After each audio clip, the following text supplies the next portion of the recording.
আসসালামু আলাইকুম ওয়া রাহমাতুল্লাহ। শুভ সকাল প্রিয় শিক্ষার্থীরা, আশা করছি তোমরা ভালো আছো। আমি আল্লাহর অশেষ মেহেরবানিতে মাশাআল্লাহ ভালো আছি। আজ আমি তোমাদের সামনে আলোচনা করব এসএসসি জেনারেল ম্যাথ অধ্যায় 2.2 এর পর্ব নাম্বার 2, যেখানে অঙ্ক থাকছে 18 এবং 21। এখন বলতে চাও যে স্যার 19-20 আমি তোমাদের খাতায় করাবো, কারণ হচ্ছে এটা গ্রাফ লাগবে। তো গ্রাফের কাজটা আমি অবশ্যই খাতায় করাতে চাই।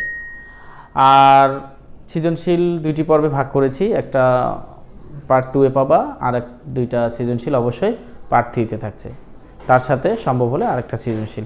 ওকে, তো প্রিয় শিক্ষার্থীরা, আমাদের যদি প্রশ্নের দিকে একটু খেয়াল করি, নিচের অন্যয়গুলোকে তালিকা পদ্ধতিতে প্রকাশ করো এবং ডোমেন ও রেঞ্জ নির্ণয় করতে হবে। তো আমি ডোমেন আর রেঞ্জ নিয়ে একটু কথা বলতে চাই। ডোমেন, তো ডোমেনের আরেকটি নাম হচ্ছে ডোম, হ্যাঁ। আর রেঞ্জ তাহলে মানে প্রথম ক্রোমোজোরের কার্তেশীয় গুণন যখন আমরা করি, ক্রোমোজোরের যে প্রথম উপাদান সেগুলো হচ্ছে আমরা ডোমেন বলবো, হ্যাঁ। আর দ্বিতীয় উপাদান গুলোকে আমরা কি বলবো? রেঞ্জ বলবো। তো আশা করি প্রিয় শিক্ষার্থীরা, একটা কোনো যদি আমরা উপাদান দেখি, সেখানকার প্রথম উপাদানগুলোকে আমরা বলবো ডোমেন, আর দ্বিতীয় উপাদানগুলোকে সেটের রেঞ্জ বলবো। তবে এটা একটা অন্যয় হতে হবে, কারণ প্রথম অংশ এবং দ্বিতীয় অংশ থাকতে হবে, অর্থাৎ এক চলক অথবা ওয়াই চলক, এরকম দুইটা চলক আকারে কিছু সেট থাকবে। সেটার প্রথম অংশটাকে আমরা বলবো ডোমেন, আর দ্বিতীয় অংশটাকে বলবো রেঞ্জ। তো এখন একটা যদি ফাংশন দেয়া থাকে, তাহলে আমরা কিভাবে কাজ করব? দেখো, ক নাম্বার যদি আমরা চিন্তা করি, প্রথমে দেয়া আছে যেটা অংশ সেটা আমরা লিখে ফেলবো। তো দেয়া আছে, আমাদের কাছে কি দেয়া আছে? r equals to x, y such that x belongs to a R y belongs to কিন্তু a। এবং আর একটা কথা বলছে তারা যে x plus y equals to কিন্তু 1, হ্যাঁ। আর এবং আর একটা অংশে কি বলছে যে a সমান হবে -2, -1, 0, 1 আর 2। তো এখন আর এর যে বর্ণিত শর্ত দেখো খেয়াল করে, এই অংশটাকে আমরা একটু মাথায় রাখবো যে এই ধরনের অঙ্কগুলো থাকলে দেখো এটা একটা অন্যয়, কারণ x y আকারে আছে, যেটা x এবং y এর যেটা প্লাস সমষ্টি হবে 1। তাহলে আমরা বলতে পারি আর এ বর্ণিত, হ্যাঁ, বর্ণিত শর্ত হতে আমরা কি দেখতে পাচ্ছি যে x plus y equals to আমরা দেখতে পাচ্ছি 1। তো সাধারণত প্রিয় শিক্ষার্থীরা, এটাকে তোমরা ওয়াইটাকে রাখার চেষ্টা করবা, এটা ভালো। তবে যদি কেউ x কে রাখে, অঙ্ক যে হবে না এমন কিন্তু নয়। তাহলে 1 মাইনাস x, এটা হচ্ছে আমাদের 1 নং সমীকরণ। এরপরের প্রসেস হচ্ছে 1 নং এ আমরা x বিলংস টু a এর জন্য কাজ করব। কিসের জন্য কাজ করব? x বিলংস টু a এর জন্য। এইখানে যদি x নিও তাহলে তুমি x বিলংস টু a নিবে, আর যদি এখানে y নাও তাহলে y বিলংস টু a লিখতে হবে, ঠিক আছে? তাহলে আমরা কি করব? y এর মানগুলো বের করব, হ্যাঁ, মান বের করি। তাহলে আমরা কিভাবে পাচ্ছি দেখো, এখানে একটা ছক দিবা সুন্দর করে। এই ছকটি অবশ্যই আমাদের এর যতটি মান তার থেকে একটি বেশি হবে, 1 2 3 4 5টি। তাহলে আমরা একটি ঘর বেশি নেব, 1 2 3 4 5 6টি হয়ে গেল। তাহলে এখানে x লিখবো আর এখানে y লিখবো। প্রথম মানটি যে x এর ঘরে এই এর যে মানগুলো দেখতে পাচ্ছ তোমরা, সবগুলো বসিয়ে দাও। 2 -1 0 1 2। আর এইটার উপর ডিপেন্ড করে আমরা এই y এর মানটা বের করব। দেখো খেয়াল করে এইখানে, তাহলে x এর মান যদি আমরা -2 বসাই, তাহলে মাইনাসে মাইনাসে কি হয়ে যাবে? প্লাস। তাহলে এখানে অর্থাৎ একটু দেখো 1 -2, এই জায়গাটা একটু খেয়াল করে দেখো। তাহলে কি হচ্ছে 1 + 2, তার রেজাল্ট কত? 3। তাহলে আমরা এখানে কি পাচ্ছি? 3। তখন -1 হলে এখানে ধরো -1, তাহলে কত হবে? -1 + 1, তাহলে কত হবে? এখানে 2 হবে। তাহলে এখানে আমরা 2 পাচ্ছি। এইবার যদি এই জায়গাটায় 0 হয়ে যায় তাহলে শুধু রেজাল্ট আসবে 1, আর 1 হলে 1 1 কি যাবে, কাটা যাবে, তার মানে 0, আর 2 হলে -1 হবে। তো এই অংশে আমরা খেয়াল করে দেখব, যেহেতু যে আমরা কোন মানটা এই এর মধ্যে পড়ে নাই, দেখো এখানে খেয়াল করতে হবে শর্তটা, যে শর্তের মধ্যে বলে দিয়েছে যে x এবং y, তো x yটা কিন্তু a থেকেই নিতে হবে, তাহলে এর মধ্যে যেটা পড়ে নাই সেটা কিন্তু আমাদের এইখানে কাটা যাচ্ছে মানটা, অর্থাৎ 3, আর আমাদের কোন অংশটা দেখতে পাচ্ছি শুধু 3, তাহলে 3 নট বিলংস টু পাচ্ছি আমরা a। তাহলে সেহেতু তোমার কি হবে, যে ওই পুরো পেয়ারটা তোমাকে বাদ দিতে হবে, তাহলে নট বিলংস টু, এবার আর থেকে সেটা বাদ যাবে, কারণ আর হচ্ছে একটা রিলেশন বা অন্যয় যেখানে এই পুরো অংশটাই বাদ যাবে, কারণ আমাদের দুইটা মানই হতে হবে x এবং y এর মধ্যে হতে হবে এর যে মানগুলো আছে, দেখো x belongs to a, y belongs to a, তার মানে কি যে দুইটা মানই a থেকেই নিতে হবে, ওর বাইরে অন্য কিছু থেকে নেওয়া যাবে না। তাহলে আমরা বলতে পারি, সুতরাং r ইকুয়ালস আমরা কি বলতে পারি, এই পেয়ারটাকে আমরা বাদ দিব, হ্যাঁ, বাদ দিলে এই অংশটুকু থাকে, তাহলে -1 2 0 1 1 0 আর হচ্ছে 2 -1। এরপরে আমাদের বলছে প্রশ্নের ডোমেন এবং রেঞ্জ নির্ণয় করতে। তো ডোমেন রেঞ্জ যদি আমরা নির্ণয় করি, তাহলে সুতরাং ডোমেন আর যদি লিখি আমরা, প্রথম উপাদানগুলোকে ডোমেন বলা হয় আর দ্বিতীয় উপাদানগুলোকে রেঞ্জ বলা হয়। তা প্রথম উপাদানে আমাদের কি কি আছে, দেখো এই জায়গা থেকে তোমরা নিতে পারবা, হ্যাঁ, যেটা বাদ গেছে ওটা বাদ, তাহলে প্রথম উপাদান -1 0 1 and 2। আর রেঞ্জ কি হবে, রেঞ্জের ভাষাটাও ঠিক তাই হবে, রেঞ্জ r ইকুয়ালস টু পরের মানটি হবে 2 1 0 -1, তাহলে 2 1 0 -1। এটাই হচ্ছে আমাদের যে এত কষ্টের ফল সেটা। তো প্রিয় শিক্ষার্থীরা, আশা করি অঙ্কটা তোমরা খুব ভালোভাবে উপভোগ করেছো। আর আমি অবশ্যই তোমাদের একটা কথা বলতে চাই, যখনই তুমি প্র্যাকটিস করবে মনোযোগ দিয়ে করবে, কারণ প্র্যাকটিস যদি না করি আমরা, তাহলে অঙ্ক মনে রাখা কখনোই সম্ভব না। আর অঙ্ক এমন একটি সাবজেক্ট যা আমরা দেখেই লিখি, কিন্তু সূত্রগুলো ভালো করে পড়ে নিয়ে ক্যাটাগরিগুলো প্র্যাকটিস করে মনে রাখতে হয়।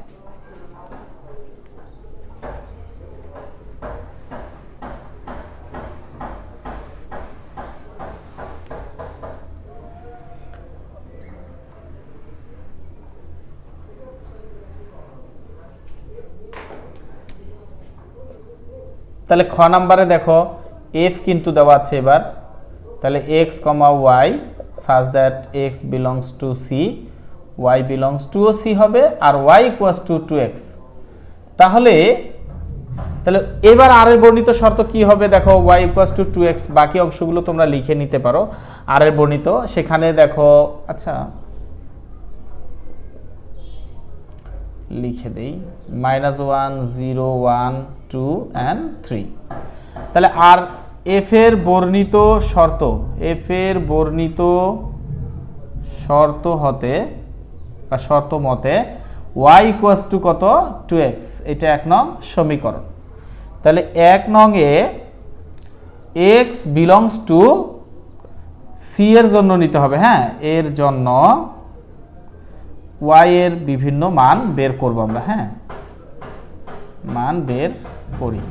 তো এখন ওই ছকটি আবার আমাদের দিতে হবে, এই ছকটির মধ্যে আবারও একই 1 2 3 4 5 1 2 3 4 5 6, তাহলে এখানে x এখানে y, তাহলে প্রথম অংশ 1 0 1 2 3, দেন এইটার উপর এখন দেখো 2 দ্বারা গুণ হবে, তাহলে -2 হবে, 0 হবে, 2 হবে, 4 হবে আর 6 হবে। তাহলে আমরা যেহেতু এখানে কোনটা পাচ্ছি না, দেখো এই যে 4 পাচ্ছি না আর 6 পাচ্ছি না, আর কোনটা পাচ্ছি না, -2 পাচ্ছি না, কারণ এই c এর মধ্যে আমাকে খুঁজে দেখতে হবে, উপরেরটা তো সব আছেই, নিচেরটা এইটার মধ্যে কোনো মিল আছে কি না, তাহলে -2, 4, 6 নট বিলংস টু c হয়েছে। তাহলে সেহেতু এর যে পুরো পেয়ারটা আছে পুরোটা বাদ যাবে, অর্থাৎ -1, -2, 2,4, 3,6, এটা নট বিলংস টু এফ থেকে বাদ যাবে। তাহলে এফ থেকে যদি বাদ যায় তাহলে আমরা কি বলতে পারি, এফ ইকুয়ালস টু শুধু 0,0, 1,2, আর কেউ নেই। তাহলে আমাদের ডোমেনটা কি হবে, তোমরা এই ডোমেন এই দুইটা হবে আর রেঞ্জ হবে এই দুইটা। তাহলে প্রিয় শিক্ষার্থীরা তোমরা এটা এভাবে করে নাও। আমরা পরবর্তী যে সৃজনশীলটি আছে ঠিক সেদিকে একটু মনোযোগ দিব এখন। তো 21 সৃজনশীল নাম্বার কি বলছে আমাদেরকে, যে ইউ সার্বিক সেট আছে, তাহলে সার্বিক সেট সবসময় আগে লিখে নিতে হবে। 21 নং ক সমাধানে কি বলছে, যে সার্বিক সেট আগে আমরা যেহেতু দিয়েছে সার্বিক সেটটা নিয়ে নিব। x such that x belongs to n স্বাভাবিক সংখ্যা, যেখানে x হবে বিজোড় সংখ্যা, x বিজোড় সংখ্যা। তাহলে বিজোড় সংখ্যা যখন আমাদের বলবে, তাহলে স্বাভাবিক সংখ্যা তো বলছে,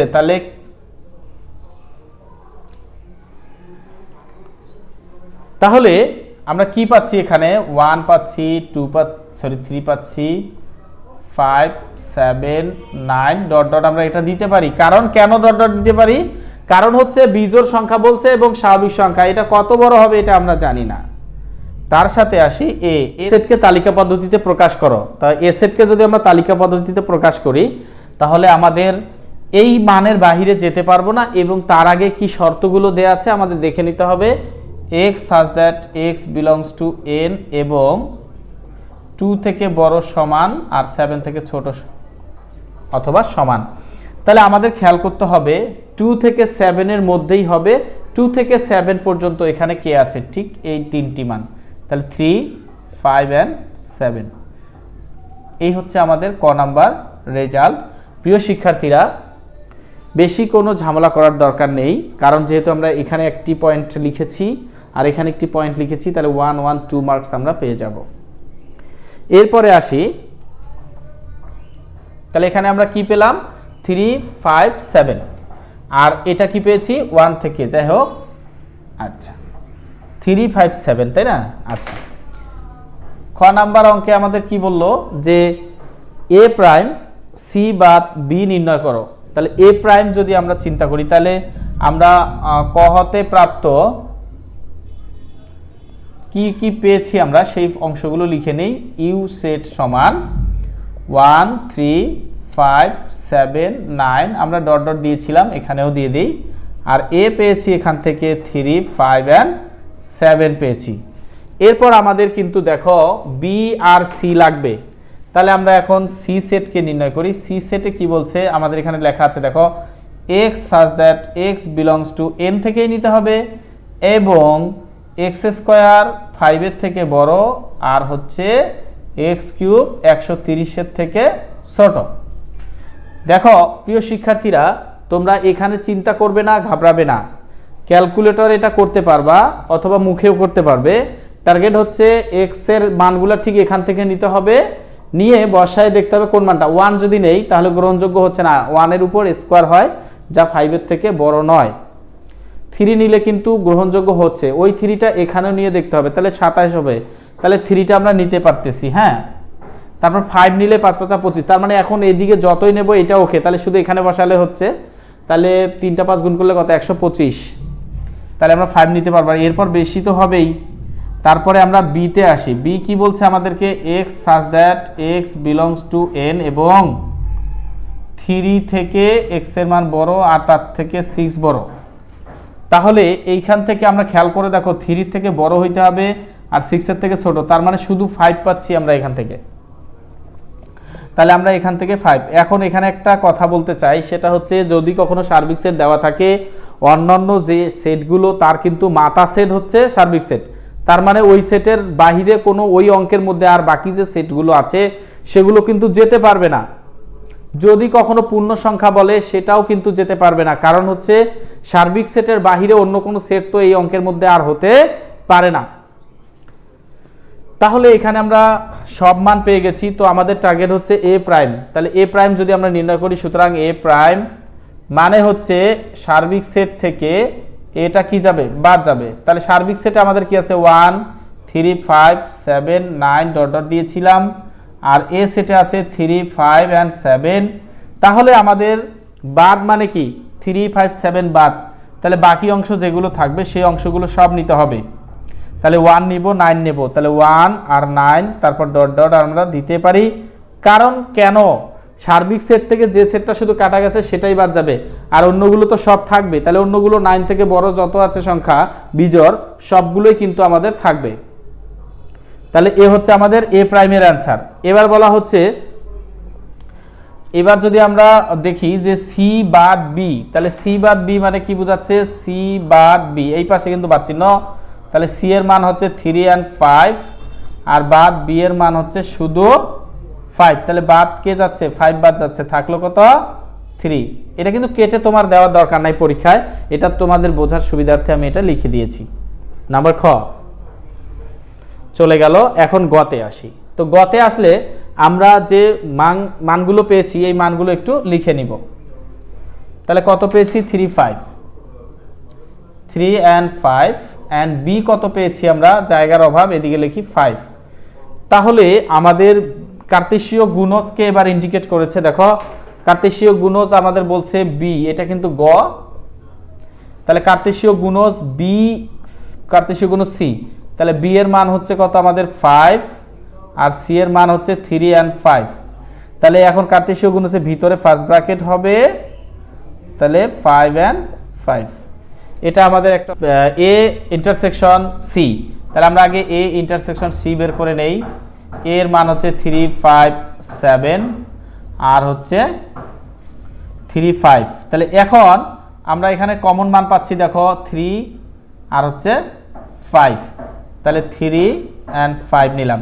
তাহলে power of A intersection C যদি বের করি, তাহলে দুইটা সেকেন্ড ব্র্যাকেট হবে, 3 5 হবে, 3 হবে, 5 হবে, দেন ফাঁকা সেট হবে। তাহলে এই হচ্ছে আমাদের পাওয়ার সেট। তার মানে প্রথমে দুইটি উপাদান থাকলে এইভাবে আমাদের করতে হয়। তো প্রিয় শিক্ষার্থীরা, আজ এ পর্যন্তই তোমাদের সামনে থেকে, অর্থাৎ ক্যামেরার সামনে থেকে বিদায় নিচ্ছি। তোমরা ভালো থাকো, সুস্থ থাকো, আবারও দেখা হবে ইনশাআল্লাহ। আল্লাহ হাফেজ। আসসালামু আলাইকুম ওয়া রাহমাতুল্লাহ।